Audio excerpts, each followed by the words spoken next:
জীবন সংগ্রামে হার মেনে সরকারি সহযোগিতার দাবি করছেন মা বাবা এবং ছেলে। তার মধ্যে বাবা অসুস্থ, ছেলেও কাজ করতে গিয়ে দুর্ঘটনায় কোমর ভেঙে অসুস্থ হয়ে আছেন। এই পরিস্থিতিতে নুন আনতে পান্তা ফুরায় পরিবারটির। পাড়া প্রতিবেশীরা সাহায্য করলেই দুবেলা দুমুঠো খাবার জোটে তাদের কপালে। এক প্রকার অসহায় অবস্থায় দিন কাটাচ্ছেন রাজধানী লাগোয়া নন্দননগর সরকার পাড়ার বাসিন্দা কৃষ্ণ সরকারের পরিবারটি। জানা গেছে স্ত্রী, এক ছেলে ও এক মেয়ে নিয়ে কৃষ্ণ সরকারের 4 জনের সংসার ছিল। দিনমজুরের কাজ করে কোনো ক্রমে সংসার প্রতিপালন করত শ্রী সরকার। পাড়া প্রতিবেশীদের সহযোগিতায় মেয়ে বিয়ে দেন। মেয়ে বিয়ের পর তাদের 3 জনের সংসার কোনো ক্রমে চলছিল। ইতিমধ্যে কৃষ্ণ সরকারও আচমকা অসুস্থ হয়ে যান। প্যারালাইজড হয়ে কৃষ্ণ সরকারের একটি হাত ও একটি পা অকেজো হয়ে গেছে। ফলে তিনিও কর্মক্ষমতা হারিয়ে ঘরে বসে আছেন।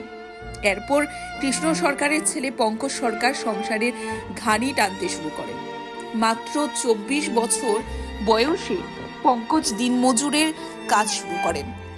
গত 3 মাস পূর্বে কাজে গিয়ে দুর্ঘটনার কবলে পড়েন পঙ্কজও, আর এতে পঙ্কজের কোমরও ভেঙে যায়।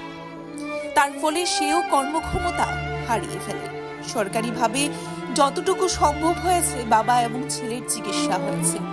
দুজনেই কর্মক্ষমতা হারিয়ে ঘরে বসে আছেন। ফলে করুণ অবস্থায় দিন কাটাতে হচ্ছে পরিবারদের।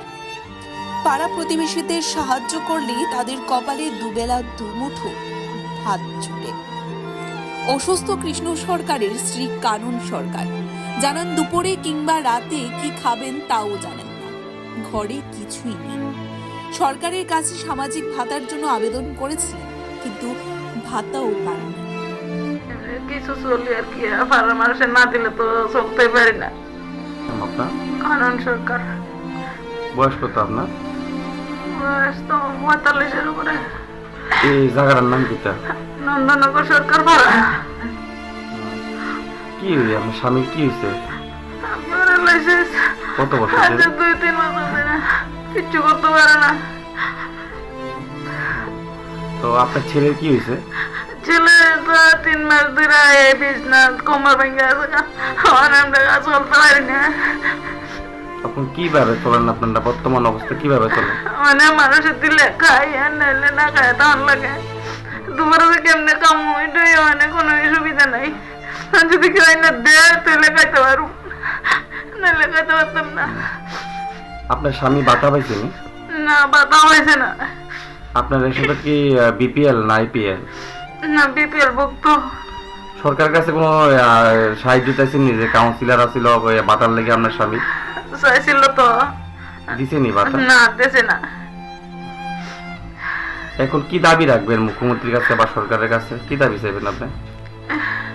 এখন তো মুখ্যমন্ত্রীর কাছে আমার এই দাবি, এখন যেমন আমরা খাইয়া বেচা চলতারি, সেইটাই মানে একটা কিছু একটা কাজ দিলে আমরা তো কিছু চলতে পারি।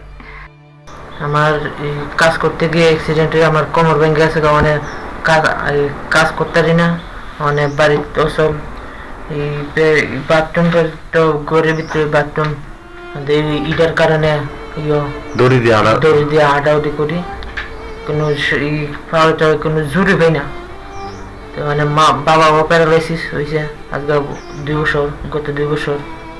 আমিও গত 3 মাস ধরে কোনো কোমর ভাঙ্গা পরের থেকে আর কোনো বিছনাতে একদম বিছনাতে কোনো নেই, উঠতে দাঁড়াইতে পারে না। মানে শুধু একটু একটু। কিভাবে তোমাদের সংসার চলে এখনকার সংসার? মানে মানুষ দিলে চলে, নাইলে চলে না। তো এটা মানে কিতা করবো, মানে মানুষে দিলে চলে। তোমার যে মুখ্যমন্ত্রী, তোমার যে একটা মুখ্যমন্ত্রীর কি দাবি রাখবা বা কি আবদার তোমার মুখ্যমন্ত্রীর কাছে? মুখ্যমন্ত্রী তারে আমি এটাই আবদার করুম যে আমার এই আবদার হইব যে বাবা প্যারালাইসিস, আমিও 38 কাজ হয় কিন্তু বাড়িতে 8টারই না। এটার কারণে মানে আমরা এই জায়গাটা যদি একটু দেখে মুখ্যমন্ত্রী এটাই আপনার না? তোমার নাম কি ভাই? পঙ্কজ সরকার। বয়স কত তোমার? 24+। এই জায়গাটার নাম কি? নন্দননগর সরকার পাড়া।